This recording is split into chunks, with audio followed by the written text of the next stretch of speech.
Como vocês sabem, nós estamos numa sequência de estudos aqui, né?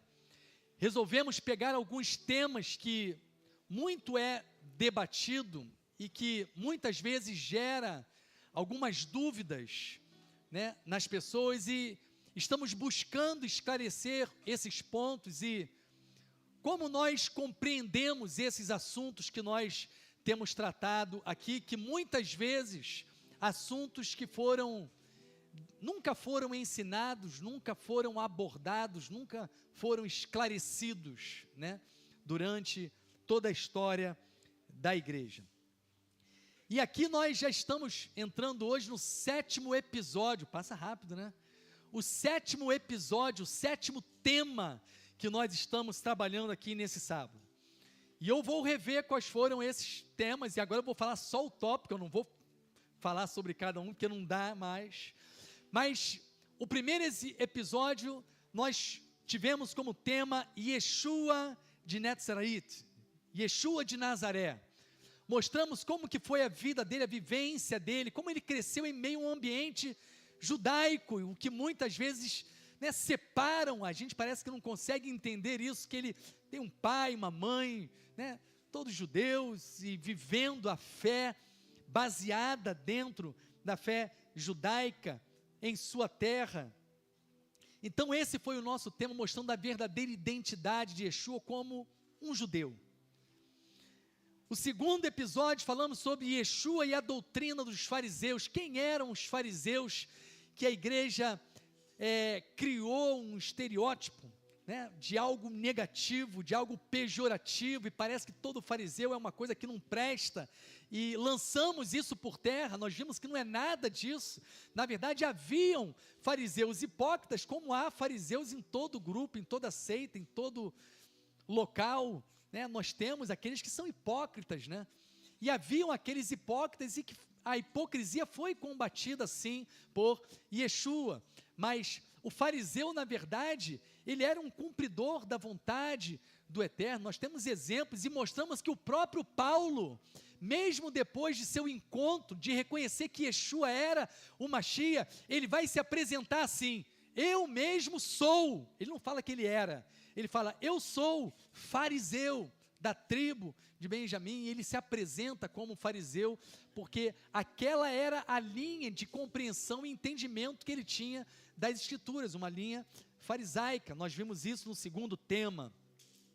Nosso terceiro tema foi sobre Yeshua e uma nova Torá, e esse tema do terceiro episódio tem muito a ver com o tema de hoje, mas nós falamos: que nova Torá? Será que Yeshua, será que Jesus trouxe uma nova Torá? Né? Mostramos que a literatura fala, a literatura judaica ortodoxa, ela diz que o Mashiach traria uma nova Torá, e eles mesmos vão explicar na literatura, eles vão dizer: que nova Torá? Nova porque o que ele iria trazer é a plenitude do entendimento do que é a lei, do que é a instrução, do que é a Torá.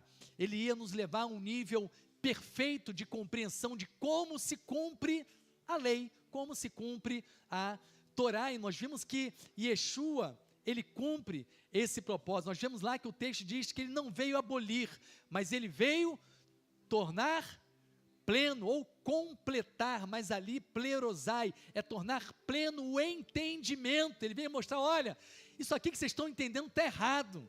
Na verdade, o que o meu Pai deseja é isso aqui, é dessa forma, que vocês vivam assim.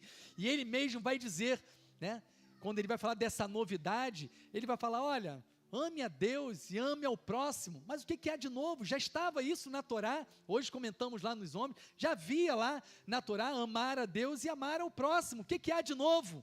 Quando ele diz: como eu amo, como eu estou mostrando a vocês a forma que se ama o Pai, que se ama o próximo. Então ele veio testificar da forma correta de se cumprir uma instrução, de se cumprir um mandamento. Amém. E esse foi o nosso, vamos lá, terceiro tema. O quarto tema falamos sobre os 2 níveis de Machia. Muito se ouve sobre Machia ben Yosef, Machia ben Davi.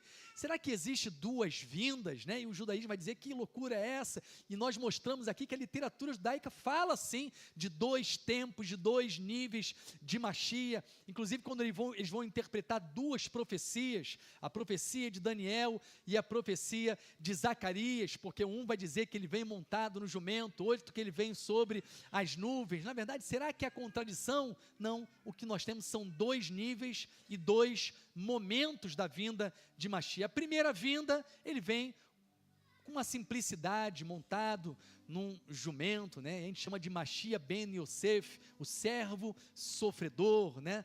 Mas a segunda vinda, ou segundo nível, é o Machia ben Davi, aquele que vem sobre as nuvens em glória. E aí nós teremos toda a profecia de Isaías 61 completa quando ele, na sua segunda vinda, porque ele cumpre apenas a primeira parte de Isaías 61, por isso que diz que ele abre o livro, ele lê o rolo, mas ele não lê o texto de Isaías 61 todo, ele vai até o ano aceitável do Senhor e fecha, porque depois vem o dia da vingança do nosso Deus, aquela parte ele não lê, porque aquilo não estava se cumprindo naquele tempo, é um tempo posterior, né? Esse foi o nosso 4º tema. O 5º tema foi sobre a cegueira de Israel e a sua cura. Pegamos aqui o texto de Romanos capítulo 11 e vimos como que Romanos capítulo 11 é importante para que a gente possa compreender até mesmo o propósito nosso do goim, né, do gentio que foi alcançado através da obra de Yeshua, de todo esse plano de cegar parte de Israel, permanecer apenas com um remanescente, e através desse remanescente, que teve a visão e o reconhecimento de Yeshua, judeus, através deles a salvação chegaria a todos, mais uma vez mostrando que a primeira vinda está tipificada na vida de José. Lembra? José foi vendido, rejeitado pelos seus, levado para uma terra distante, ao meio dos estrangeiros, e isso serviu de propósito de Deus, para que a salvação chegasse a todos. Eu acho que está ficando bem claro, não está ficando bem claro? O Machia presumível, o nível que se tem hoje é exatamente, porque eu tenho parte do cumprimento, porque eu tive apenas a primeira vinda, então eu tenho profecias que se encaixam, em parte, quando eu olho para Yeshua, e muitos falam, mas está faltando, cadê a paz no mundo? Né? Cadê a restauração, né, do templo? Cadê as outras profecias, a justiça, o juízo? Aonde está isso, o reino estabelecido? Aí nós teremos na segunda vinda, e aí não será mais o Machia presumível, mas será a plenitude da revelação de Machia, né? Exatamente, Luz está ligadinha, está anotando tudo ali. E falamos sobre a cura, não só a cegueira, mas que haverá o tempo em que haverá a cura deles, e quando eles forem curados, será vida dentre os mortos, vai ser algo impactante que vai acontecer.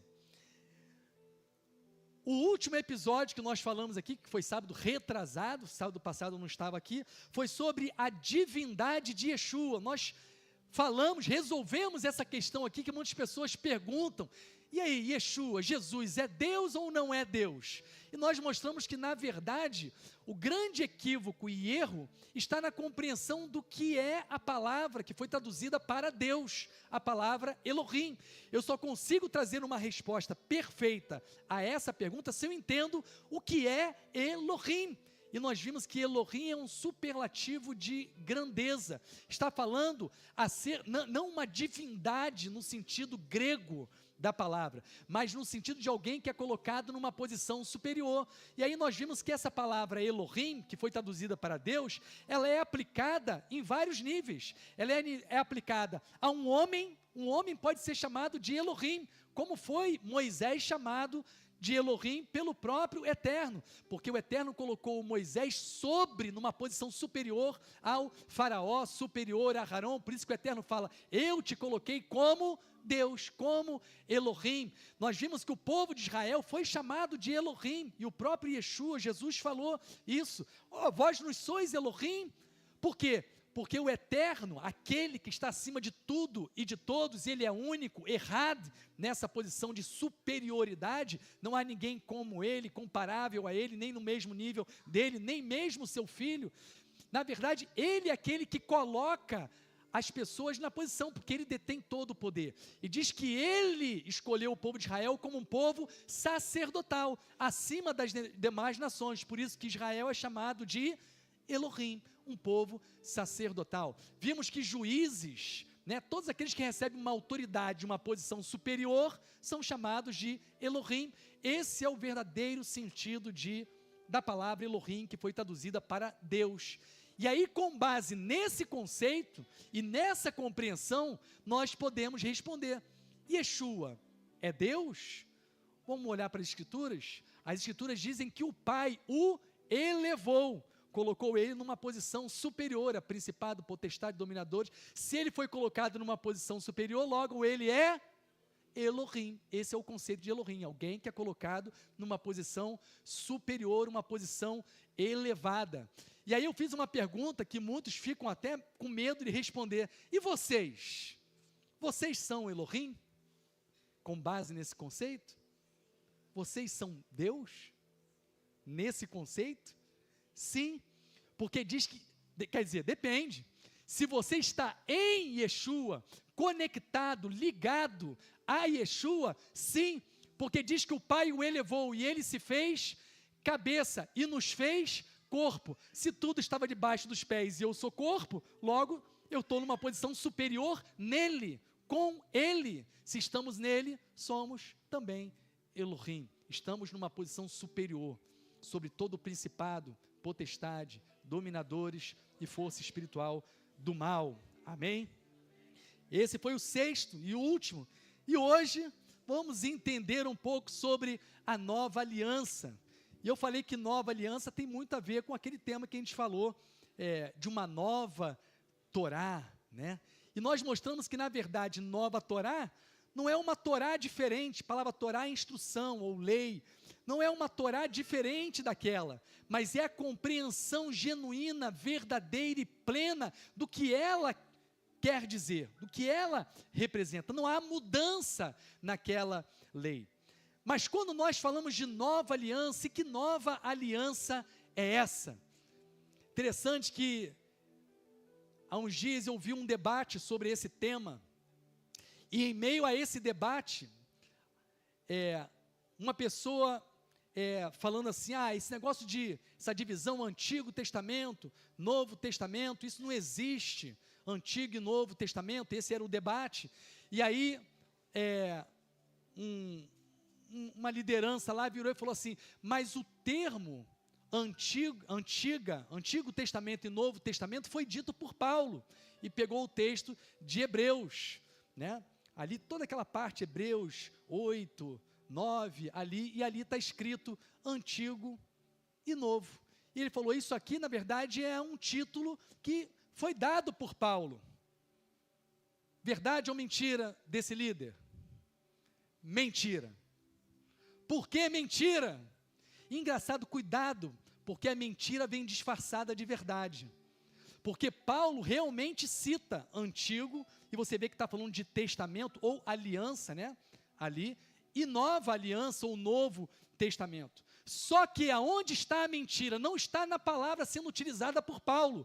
A mentira ou a má fé, se é que ele estava em má fé ou faltou conhecimento, é que esse termo utilizado para Paulo jamais foi utilizado para dividir livros. Quando utilizaram o termo Antigo Testamento ou Antiga Aliança e Novo Testamento ou Nova Aliança, utilizaram esse termo não dentro do contexto de Paulo, mas descontextualizaram e utilizaram para separar o que nós chamamos de Tanar. O que é Tanar?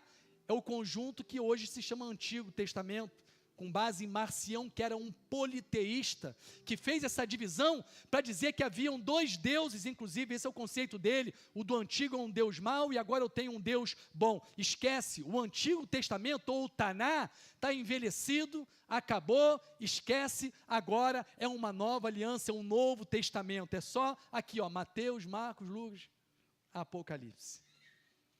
Engano. Paulo não utilizou esses termos, e eu vou mostrar para vocês o texto de Hebreus, não utilizou para dividir Taná, que é Torá, Nevim e Ketuvim. O que é isso? Que palavra estranha é essa? Os Pentateucos, 5 primeiros livros de Moshe, os escritos e os proféticos, né? Os livros históricos e os livros proféticos. Isso compõe o que chamaram de Antigo Testamento, mas é chamado de Tanar. Tanar porque é a abreviação da palavra de Torá, o T de Torá, Nevim e Ketuvim. Tá ok, gente? Então, o N aqui e o Kaf ali, Tanar. Tá? E nós temos os novos livros, que estão inseridos dentro de um momento onde se tem a chamada nova aliança. Mas o que é, então, a nova aliança? Para saber, eu vou ler o texto polêmico que as pessoas citam, que vai falar, ser dito lá em Hebreus, no capítulo 8. E eu vou começar lendo esse texto, e nós precisamos entender esse texto, porque pessoas vão alegar isso para você, quando você estiver vivendo a lei, vão falar assim, isso está ultrapassado, isso já acabou, isso é antigo, eu estou numa nova aliança. E qual a base que eles utilizam? Uma delas, né, a principal delas, Hebreus, capítulo 8. Para quem te entenda bem, eu vou ler desde o versículo 6. Oi? Hebreus, eu tinha falado outro texto? Falei Hebreus, não falei Hebreus? Falei Hebreus, o que você está ouvindo aí, irmã? O Senhor está falando outro texto para você, diz aí qual é. Vamos ler. Hebreus capítulo 8, versículo 6. Agora, porém, a obra dada a Yeshua é muito superior a deles. Gente, pega uma coisa aqui, que é importante para você entender Hebreus. Hebreus está falando de sacerdócio e sacrifício de expiação. Os ritos sacrificiais e o serviço sacerdotal. Esse é o contexto que Paulo está falando. Olha, ele vai falar do sacerdócio de Yeshua. Está falando de sacerdócio. A gente precisa entender o contexto, gente. Porque ficam pegando textos isolados, pegam o versículo 13, que diz assim, eu vou pegar só o versículo 13. Olha só. Ao usar o termo nova, falando de nova aliança, tornou a primeira aliança antiga. E tudo que só se torna antigo e passa pelo processo de envelhecimento, está a caminho do desaparecimento total. Se eu pego esse texto, o que você vai pensar? Opa, tem uma divisão antiga aliança e nova aliança, né? Antigo Testamento e Novo Testamento.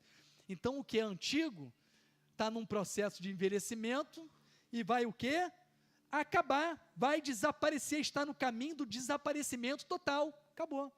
Mas vem cá, qual o contexto? Está se falando disso? Primeiro você já viu que não tem nada a ver com divisão de textos. Vamos ler tudo.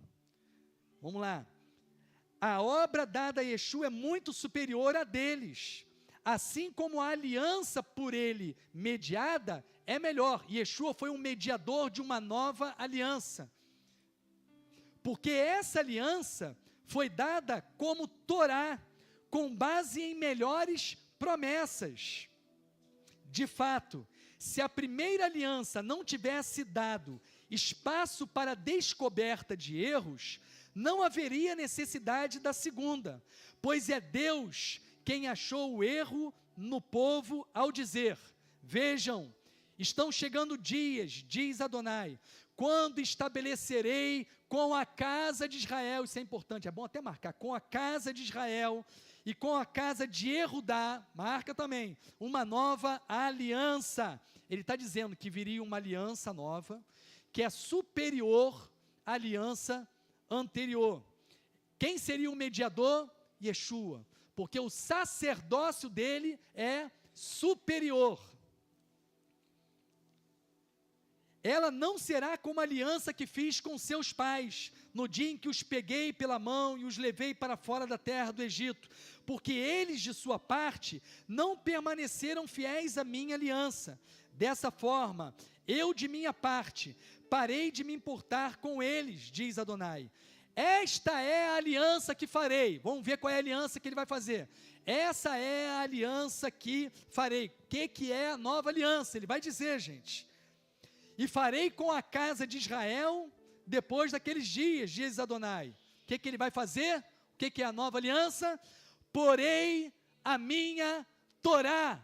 Gente, Torá, só existe uma Torá. Porei a minha Torá, a mesma. Porei a minha Torá em sua mente e a escreverei em seu coração. Serei o Deus deles, eles serão o meu povo. Nenhum deles ensinará a qualquer outro, ou a seu irmão, dizendo: conheça Adonai, porque todos me conhecerão, do menor ao maior, porque terei misericórdia de suas iniquidades, e não me lembrarei de seus pecados. Ao usar o termo nova, tornou a primeira aliança antiga, e tudo que se torna antigo e passa pelo processo de envelhecimento, está a caminho do desaparecimento total. Se você continuar lendo e ler o capítulo, depois você lê em casa, 7 todo, depois continua no capítulo 9, capítulo 10, ele vai explicar o que deixou, o que entrou no processo de envelhecimento, a ponto que seria totalmente, iria desaparecer totalmente. O que é o tema de Hebreus aqui? Sacerdócio e sacrifício. Os sacrifícios de expiação iriam desaparecer, estava no processo de desaparecimento. Por quê, gente? O templo não tinha sido destruído, foi destruído em 70. Havia um processo de desaparecimento dos ritos sacrificiais. Por quê? Porque o sacrifício, Hebreus aqui nesses capítulos vão dizer que o sacrifício de Yeshua é superior ao sacrifício dos animais. Paulo, não estou falando Paulo, mas Paulo continua dizendo, vou usar Paulo como autor. Paulo está dizendo o seguinte: antes, na aliança antiga, ou melhor, naquela aliança feita com o Moshe, o que acontecia com os animais? Eles tinham que todo ano apresentar os animais, o sumo sacerdote entrava lá, e aquilo tinha que ser repetido toda vez.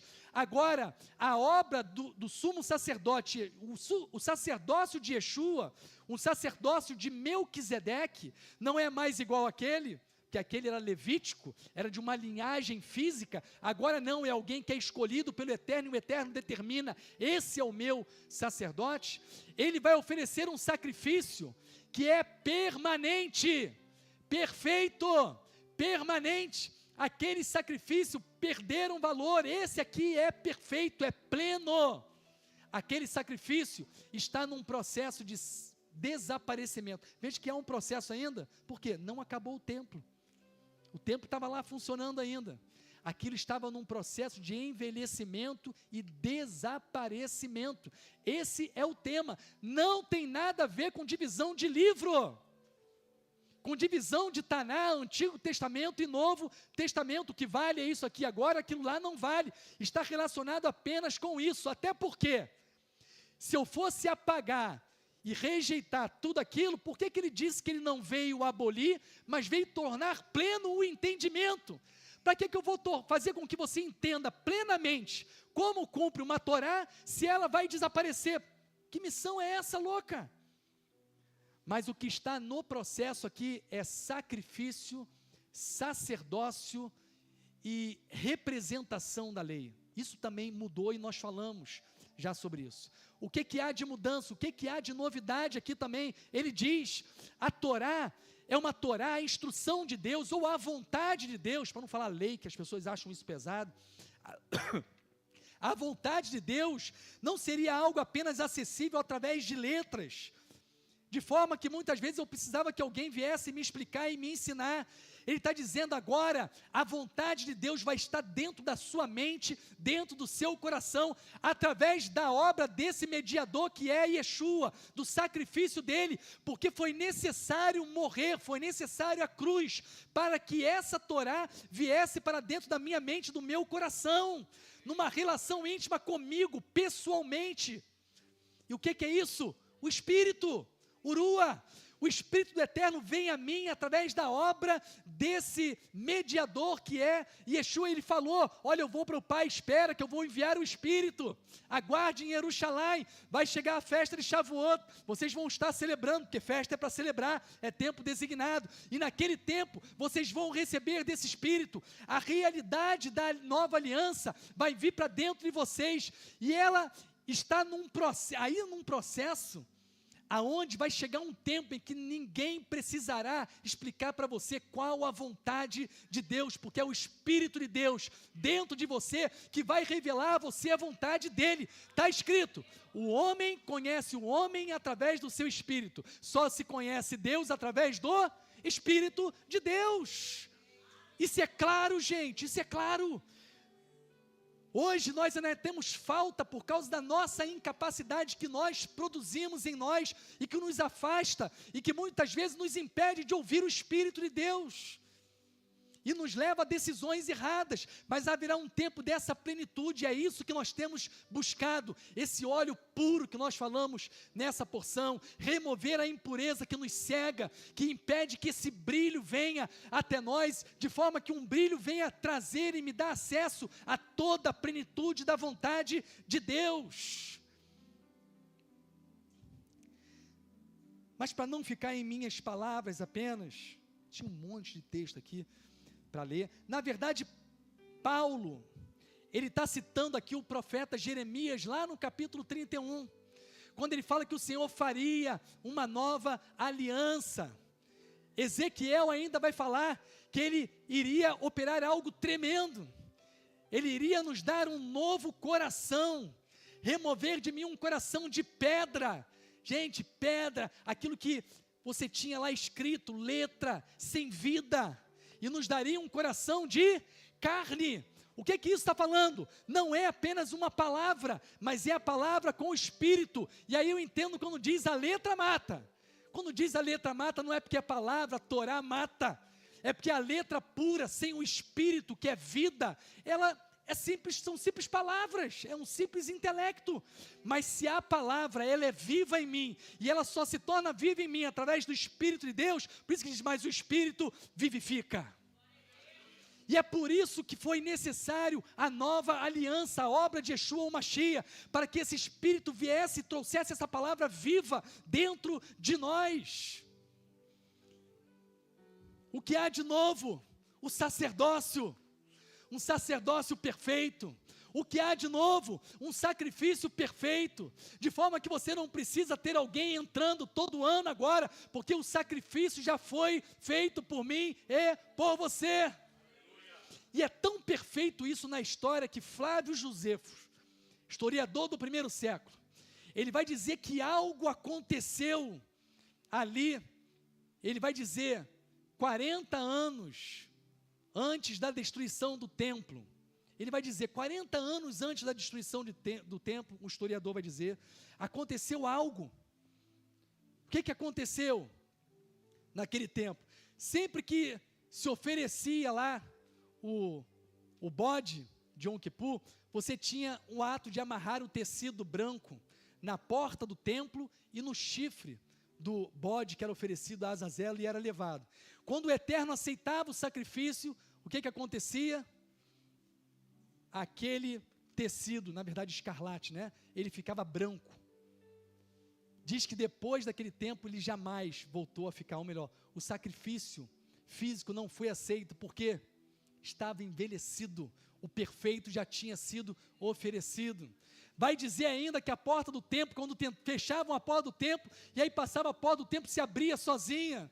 Por quê? Porque através desse sacerdócio perfeito, não precisa mais um homem ficar todo ano, entrando uma vez no ano, lá no Santo dos Santos, para oferecer, porque o sacrifício dele foi perfeito, foi num tabernáculo superior, um nível superior, se torna permanente um novo e vivo caminho.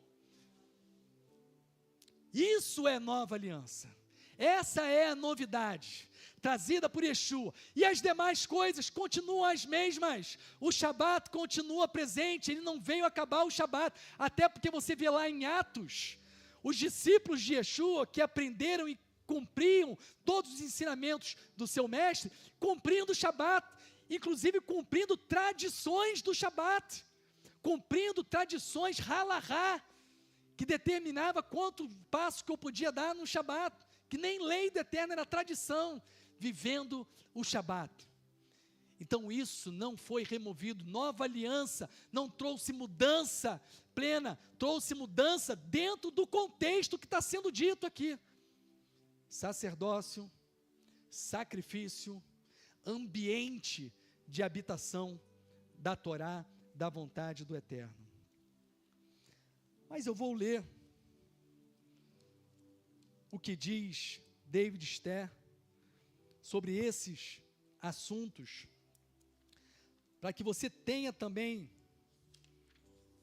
e ouça um pouco do que é mencionado sobre esses textos que eu estou lendo. Eu marquei alguns, e eu vou ler alguns para vocês. O povo judeu recebeu a Torá por meio de um sistema de Kohanim derivado de Levi, descendência. No entanto, o sistema não era o final, nem era possível, através dele, alcançar o objetivo de se estar para sempre na presença de Deus. E isso será demonstrado nos próximos 4 capítulos. Esse fato permite a possibilidade, e mais ainda, demonstra a necessidade, por outro Cohen, de um tipo diferente, referido como comparável a Melquisedeque, um Cohen, ou sacerdote, que por implicação é maior do que o maior de todos os sumos sacerdotes levíticos, Arão. Este é o único lugar em que o Novo Testamento fala de uma mudança de Torá. Em Atos 6, 14, inclui a observação de que o próprio Taná, ou o Antigo Testamento, vou falar assim para que você entenda, registra pelo menos uma mudança na Torá, que é o acréscimo da festa de Purim, e também que uma proeminente tradição judaica fala de uma mudança na Torá quando o Messias vier. A necessidade lógica para uma transformação dessas é demonstrada pelos versículos aqui de Hebreus, e a base das escrituras para transformação é encontrada no Salmo 110, versículo 4 e outros textos. O contexto deixa totalmente claro que nenhuma mudança ou transformação na Torá está prevista que não seja relacionada com o sacerdócio ou o sistema de sacrifícios.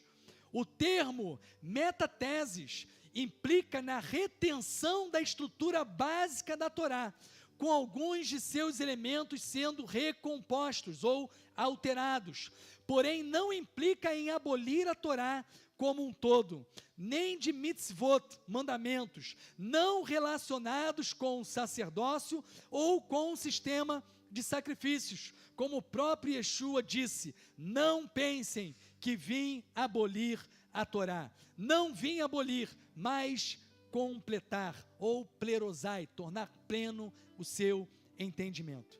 Uma segunda razão para a mudança de Torá, que está descrito no versículo 12, é que o sacerdócio levítico estabelecido pela Torá, na forma com que Moisés a recebeu de Deus, foi baseada em uma regra relativa à ascendência física.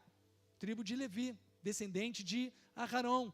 A de Yeshua foi escolhida direta pelo Eterno. Isso é chamado ordem de Melquisedeque, gente. É quando sai do padrão, não é porque está determinado na própria instrução de Deus, que não, só é sacerdócio quem é aqui descendente de Arão. Se alguém é colocado pelo Eterno nessa posição, isso é chamado ordem de Melquisedeque. Eu poderia dar um exemplo assim: alguém que deveria ser o primogênito e receber a bênção, se por algum motivo o Eterno pode declarar outro como aquele que receberia a bênção da primogenitura, não é a ordem normal, mas o Eterno escolhe, Ele determina, ordem de Melquisedeque, uma ordem estabelecida pelo Eterno. Um outro aspecto da superioridade de Yeshua diante dos Kohanim levíticos é que os últimos pertencem ao grupo que tem a necessidade diária de oferecer sacrifícios, primeiro por pecados pessoais e depois pelos pecados do povo, enquanto que Yeshua fez um sacrifício de uma vez por todas, quando a si mesmo se ofereceu a favor dos pecadores, uma vez que ele era santo, sem nenhuma ligação com o mal, sem mancha, separado dos pecados, ele não precisou fazer uma oferta em seu próprio favor.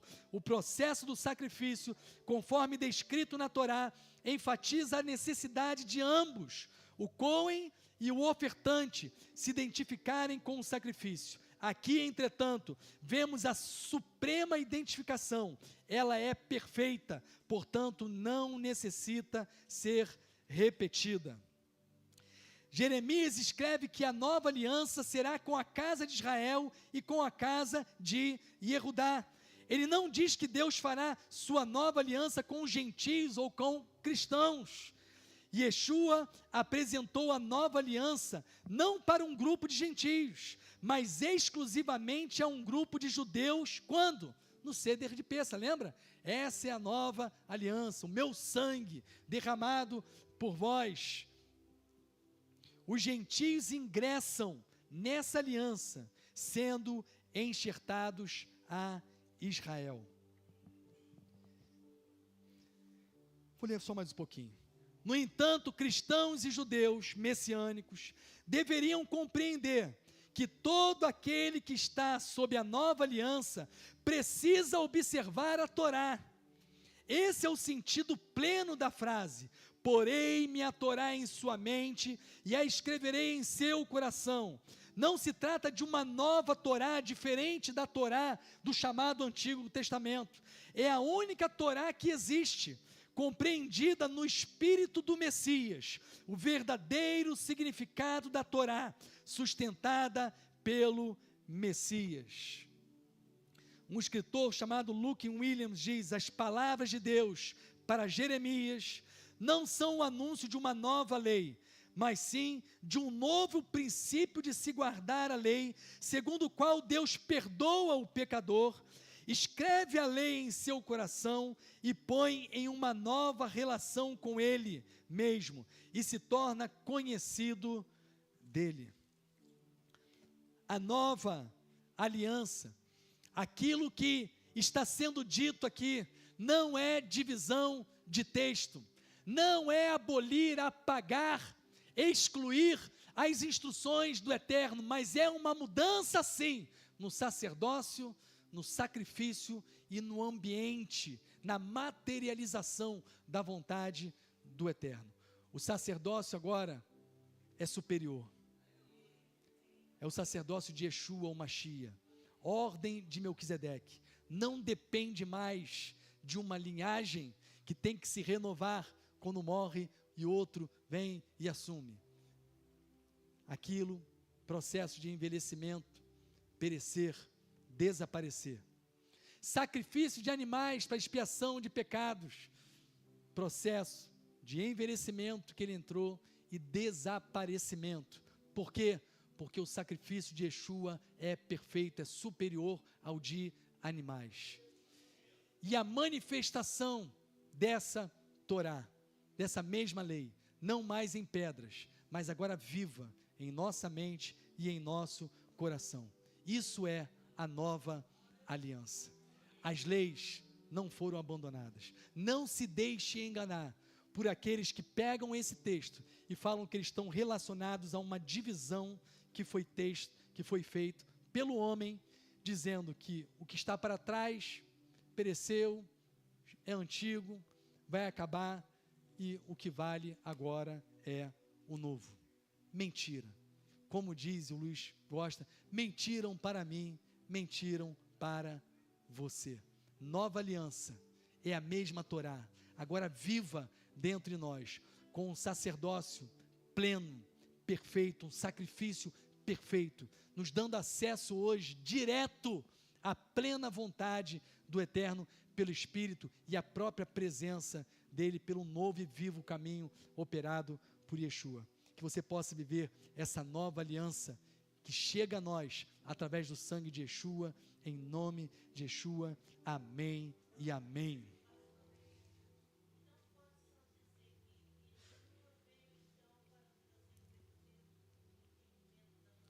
Perfeito, o pleno entendimento de como se cumpre a instrução do Pai. Ele veio trazer isso até com o próprio testemunho de vida dele. Por isso que ele vai dizer, assim como eu amei.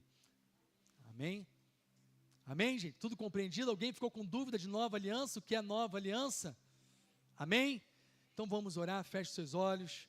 Senhor, nós te louvamos e te agradecemos, ó Pai. Senhor, que nós não venhamos nos enganar com ensinos, ó Pai, que são contrários à Tua palavra. Que os nossos olhos se abram verdadeiramente, Pai.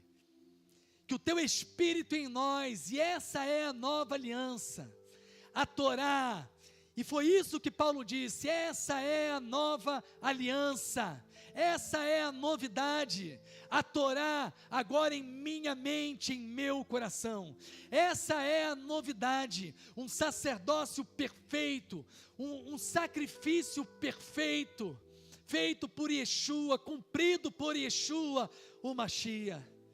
Senhor, que possamos entender isso e não sermos enganados. Abre os nossos olhos, Senhor.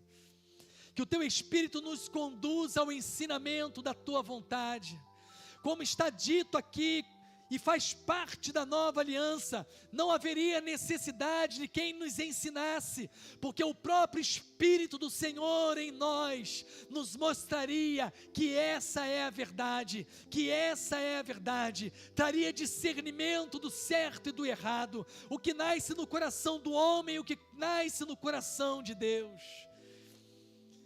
Pai, que a nova aliança seja uma realidade em cada um de nós. Senhor, que seja removido toda a impureza que faz ofuscar o brilho do Teu azeite, o brilho, Senhor, da Tua luz, da Tua palavra, que nos conduz à vida, que nos conduz a toda a verdade.